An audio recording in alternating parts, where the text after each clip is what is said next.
ආයුබෝවන් dushanisdiary YouTube channel එකට අදත් ඔයාලා හැමදෙනාම ගොඩක් ආදරෙන් පිළිගන්නවා. අද මම ඔයාලට අරගෙන ආවේ හරිම ඉක්මනින් ගෙදර තියෙන දේවල් වලින්ම හදාගන්න පුළුවන් රසම රස උදේ කෑමක්. මේක ඉන්දියාවේ ගොඩාක් ජනප්‍රිය කෑමක්. අපේ අපවල මැද කොටසට ගොඩක් සමානයි. මේක රුලන් වලින් හදන නිසා මේකට කියන්නේ Rava appam කියලා. අද අපි මේක කන්න රසම රස පොල් චට්නි එකකුත් හදනවා. ඉතින් අපි බලමු මේ රසම රස කෑම හදාගන්නේ කොහොමද? ඒකට ඕනි වෙන දේවල් මොනවාද කියලා. අපි දැන් මුලින්ම මේක හදාගන්න අවශ්‍ය වෙන ඊස්ට් එක ඇක්ටිව් කරගමු. මේ වගේ භාජනයක් අරගෙන මම ඒකට ඊස්ට් තේ හැන්දක් දාගන්නවා. සීනි තේ හැඳි දෙකකුත් දාගන්නවා. මද උණුසුම් වතුර කෝප්ප භාගයක් දාගන්නවා. ඊළඟට අපි මේක හොඳට මිශ්‍ර කරගන්නවා.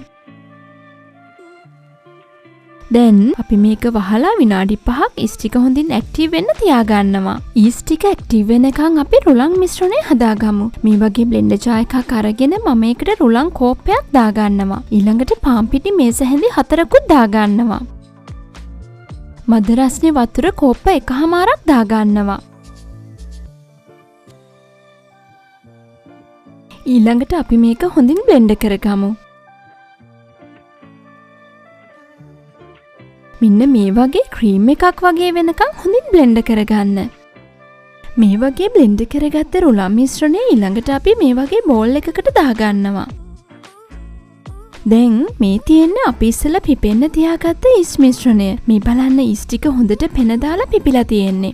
ඊළඟට අපි මේ ඊස්ට් මිශ්‍රණය රුලන් තියෙන භාජනයට දාගන්නවා. ඊළඟට මේක හොඳට මිශ්‍ර කරගන්න. මේ විදිහට මිශ්‍ර කරගෙන අපි දැන් මේක හොඳින් පිපෙන්න තියාගන්නවා. මේ වගේ ක්ලින් රැප් එකකින් කවර් කරලා අපි මේක විනාඩි 15ක් පිපෙන්න තියාගන්නවා. මේක හොඳින් පිපෙනකන් අපිට පුළුවන් රසම රස පොල් චට්නි එකක් හදාගන්න.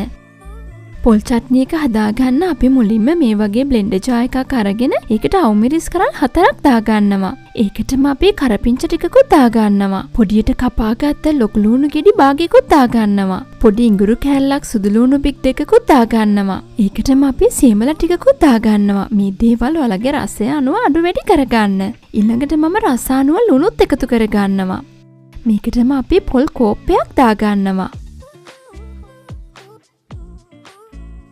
පොල් ටික එකතු කරගෙන අපි අන්තිමටම වතුර කෝප්ප භාගයකුත් දාගන්නවා. ඊළඟට අපි මේ ටික හොඳින් බ්ලෙන්ඩ් කරගමු. දැන් මේ තියෙන්නේ අපි බ්ලෙන්ඩ් කරගත්ත පොල් මිශ්‍රණය. මේ බලන්න පොල් ටික හොඳට සිහින් වෙන්න බ්ලෙන්ඩ් වෙලා තියෙන්නේ. ඊළඟට අපි මේක පැත්තකින් තියලා පොල් චට්නි එකට අවශ්‍ය වෙන ටෙම්පරාදුව හදාගමු. මේ වගේ පෑන් එකක් ලිපේ තියාගෙන අපි ඒකට තෙල් මේස හැඳි දෙකක් දාගන්නවා. තෙල් ටික හොඳින් රත් වීගෙන එද්දී අපි ඒකට අප තේ හැන්දක් දාගන්නවා. ලිපේ ගින්දර ටිකක් අඩුවෙන් තියාගන්න. මේ වගේ අබ ටික හොඳින් පුපුරද්දී අපි මේකට කරපිංච ටිකක් දාගන්නවා. වේලිච්ච මිරිස් කරල් 3කුත් එකතු කරගන්නවා. මේ වගේ පොඩියට කඩාගෙන එකතු කරගන්න.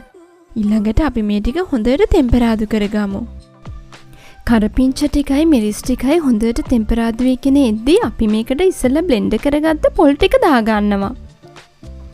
දැන් හොඳට මේ වගේ මිශ්‍ර කරගන්න. මේ වෙලාවේදී ඔයාලා ලුණු බලලා අවශ්‍ය නම් ලුණු එකතු කරගන්න. ඔයාලා කැමති නම් ගම්මිරිස් ටිකක් එකතු කරගන්නත් පුළුවන්. ඉතින් අපි දැන් රසම රස පොල් චට්නි එක හදාගෙන ඉවරයි. මේක හදාගන්න පුංචි වෙලාවයි ඔයාලට යන්නේ. අපි දැන් මේක පැත්තකින් තියලා අපේ රුලන් ආප්ප ටික හදාගමු. දැන් මේ තියෙන්නේ අපි ඉස්සෙල්ලා පිපෙන්න තියාගත්ත රුලන් මිශ්‍රණය.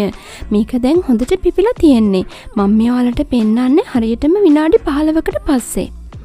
මේක පිපෙන්න යන වෙලාව අපි අවට තියෙන උෂ්ණත්වය අනුව වෙනස් වෙන්න පුළුවන්. ටිකක් සීතල දවසක් නම් මේක වැඩිපුර විනාඩි 10ක් විතර පිපෙන්න තියාගන්න. ඊළඟට රස අනුව මම මේකට ලුණු එකතු කරගන්නවා. දැන් හොඳට මේක කලවම් කරගන්න. දැන් අපේ රුලන් ආප්ප මිශ්‍රණය ලෑස්ති. අපිට පුළුවන් දැන් ආප්ප ටික හදාගන්න. අපි මේ වගේ පෑන් එකක් ලිපේ තියාගෙන ඒක හොඳින් රත් වීගෙන ඉද්දි අපි හදාගත්ත මිශ්‍රණයෙන් ටික ටික දාගෙන ආප්ප ටික හදාගන්නවා. ලිපේ ගින්දර සාමාන්‍ය ප්‍රමාණයට තියාගන්න. ඔයාලා non stick pan එකක් පාවිච්චි කරනවා නම් තෙල් ගා ගන්න අවශ්‍ය වෙන්නේ නැහැ.